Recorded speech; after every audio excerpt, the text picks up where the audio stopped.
Good morning, everyone. Welcome to Speaking with Tony P. My name is Tony Paninavong, and I am excited to be here with you. Thank you so much for tuning into my channel. I'm going to stand up today. A lot of people gave me some feedback on my first few videos, and I really appreciate it. Just to be honest, I'm trying to learn myself on how I can get better at this. This is something new for me, so thank you for all the feedback because I'm trying to get better. I'm doing this on my own. I don't have anyone helping me with, like editing or anything like that. But you know what? I will eventually get some help. But today, I want to talk to you guys about my greatest gift that I received, or one of the greatest gifts. And this gift actually came from one of my very first mentors, like a real mentor, right? Meaning that this is someone who took the time, who invested in me to teach me how to grow and become better personally and financially. This gentleman, if you're watching, Gabe Gray, thank you so much for this gift, and you'll find out what it is. Why? Because it was something that really made an impact on me. A lot of times when we give gifts, we give, maybe money, we give things that people, need, whether it's clothes or, something for their house, whatever that may be. And that's all great. But when I received all those gifts in the past, they were nice, but it was something that I used for a little bit or, something that I used here and there. Nothing that really stuck with me for a lifetime. And this gift really did, and it changed my life. What is it? Well, it was a book. See, Gabe actually gave me a book that was called The 21 Irrefutable Laws of Leadership by John C. Maxwell. And that book really changed my mindset. It helped me think about how to become a leader. And I chose after that book to become a leader rather than a follower. And I have a lot to learn, but you know what? I'm constantly working and intentionally trying to figure out how I can get better at leading. So let's talk about this a little bit. I'm going to be honest with you guys. After high school, I didn't read any books, right? But I'm the type of person, when you give me a gift, I'm going to take advantage of it. I can't just throw it away, even if I don't like it. There's just something about someone taking enough time out of their schedule, their busy day, to pick something for you and that they thought enough of you to give it to you. So I had this book, not a reader. I'm like, all right, well, I got this book, might as well read it. So I start flipping through as I'm reading through the pages, and I'm like, wow, this stuff is golden. It is really good. And I just kept reading and eventually finished the book. And I had no idea that this was going to be the beginning of my book reading process. And, when I grew up, my vocabulary was not great at all. In fact, that was one of the reasons why I went into communications, because I wanted to learn how to speak on a higher level. I didn't want to be, out of the loop when people were talking and they were talking about some professional things, maybe some things that were on a higher level. I didn't want to be a dummy, you know what I mean? So back in high school and college, my vocabulary was filled with a lot of ebonics, right? But when I started reading, I started picking up words that I wouldn't normally use and maybe I didn't understand. So then I would look it up and I would find out, oh, this is what it meant. And I could put it into my vocabulary, which elevated my level of conversation when I was talking to people. So what is this book about? Well, there's a lot of things. It talks about the 21 laws that you cannot argue with when it comes to leadership. And some of the things that it talked about, for example, it talked about the law of influence. John Maxwell talks about how leadership is all about influence, nothing more and nothing less, right? And that's so true. Depending on the situation, the leadership can change hands. If you have influence at your job, then you are the leader there. But let's say you go out with your coworkers and you're eating and everyone's looking at the menu and someone else picks up the menu and says, you know what, guys, let's order this. And then they get the ball rolling. Well, that person, if everyone turns their head and they're agreeing and listening to that person now becomes a leader. So that's how leadership is all about influence. The other thing that he talks about in that book that's really impactful for me was the law of the inner circle. Basically, this relates to association, right? Who do you spend your time with? So there was a saying that I learned in business that the 5 people you hang around the most determine your income.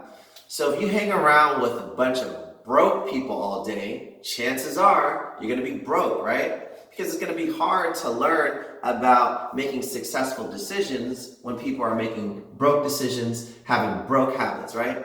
But guess what? On the flip side, if you hang around with a bunch of successful people and you watch what they do, you model what they do, you will learn how to make decisions that successful people make, right? So association is important, right? There's some people that you have to disassociate yourself with because they may bring you down or they may keep getting you in trouble, right? Or maybe there's some people that you want to have distant association, or limited association is another word for it, which means that, you can hang out with them, maybe have a beer with them, but you don't want to be around them too much because they're not really on the same path that you're on. And what I learned in business is that it's important to hang around people that have a common future and not a common past, right? So who do you want to associate with? People that think like you, that are dreamers, maybe someone that's looking to grow, someone that wants to stay out of trouble, someone that wants to give back. Well, that's the person that you might want to associate yourself with, right? So this process really helped by reading this book, learning that leaders are readers. Well, I guess I kept going, right? So what's that, other book that I really like? Well, there's a book out there called Rich Dad, Poor Dad by Robert Kiyosaki. It talks about in that book what the rich teach their kids that the poor and middle class don't. Now, this is exciting because their decision-making process is very different, right? When they look at something, let's say they don't have the money for, he talks about how the poor person might say, I can't afford it. Well, guess what? Now they just cut off their chances of getting it mentally, and that's why most of the time they don't get it. But how does a rich person look at that same situation if they don't have the money right then and there? Well, they say, how can I afford it? Then their mind starts working and they start thinking about ways to make it happen. That's the difference. He also talks about how, you can either be a master of money or you can be a slave to it. Now that really hit home because I thought about saying, if you're a master of money, you're probably telling your money what to do. And this is why I got into the financial industry, because I wanted to learn about how to tell my money what to do in a better way, give it a better profession so it can work and grow in a better way, right? So that is what he talked about in the book. And that was very impactful. He also mentions his famous cash flow quadrant, right? What's the difference between being an employee versus a self-employed or small business, then being a big business owner, and then finally being an investor, which is where most people want to be, right? So ESBI.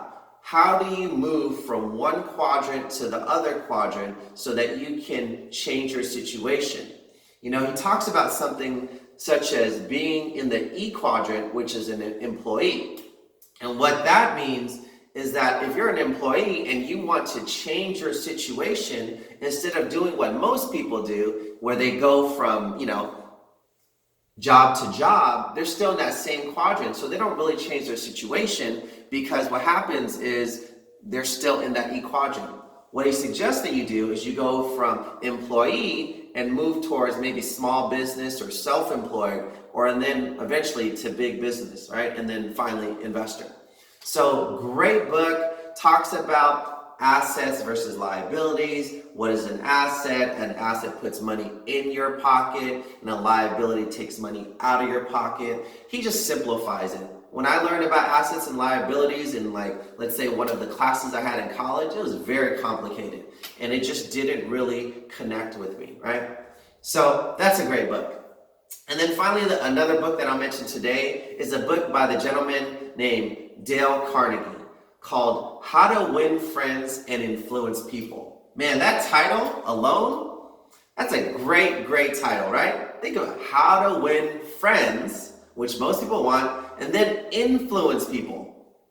So in that book, what I got from the book was, number one, you want to listen more and talk less, right? There's a saying, God gave us 2 ears and 1 mouth for a reason. Listen more, right? And talk less. So that's helped me a lot because in my world, when I'm dealing with clients, it's very easy to talk about yourself a lot. Talk about your accolades, what you know, all this knowledge that you have. But you know what? People don't like hearing about that. How are you helping them, right? So when I learned through that book, to listen more, what I did was when I sit down with people, I intentionally try to regulate how much I talk, meaning that I try to catch myself from talking too much and making sure that they talk more, right? Now, it doesn't always work that way, but I would say about 75% of the time it happens where I'm actually having the other person talk more. Now, I only talk more if I'm in the training position where I'm teaching someone something. That makes a little bit more sense to talk more, right? The other thing he talks about in that book is how you should be genuinely interested in the other person and what they are talking about. So when I talk to people before, I used to have like something else in my mind and like this and that going on and maybe like something I want to say next while they're talking. And I was listening, or I was hearing them, but I wasn't really listening, if you know what I mean. So what happened was now, when I go out and I talk to people, I really do my best to block everything out and listen to what they're saying and really dig into what is it that they're trying to convey. And ever since I started doing that, I started connecting with people more. I started building trust. I started getting more people to feel comfortable with me. So that's how these books can be very helpful because you can learn something new. So if you're like me, I don't know if I mentioned this earlier, but I hated reading, to be honest. I used to just read to read to pass the test and then later to forget about the test, right? But I never really read other than that.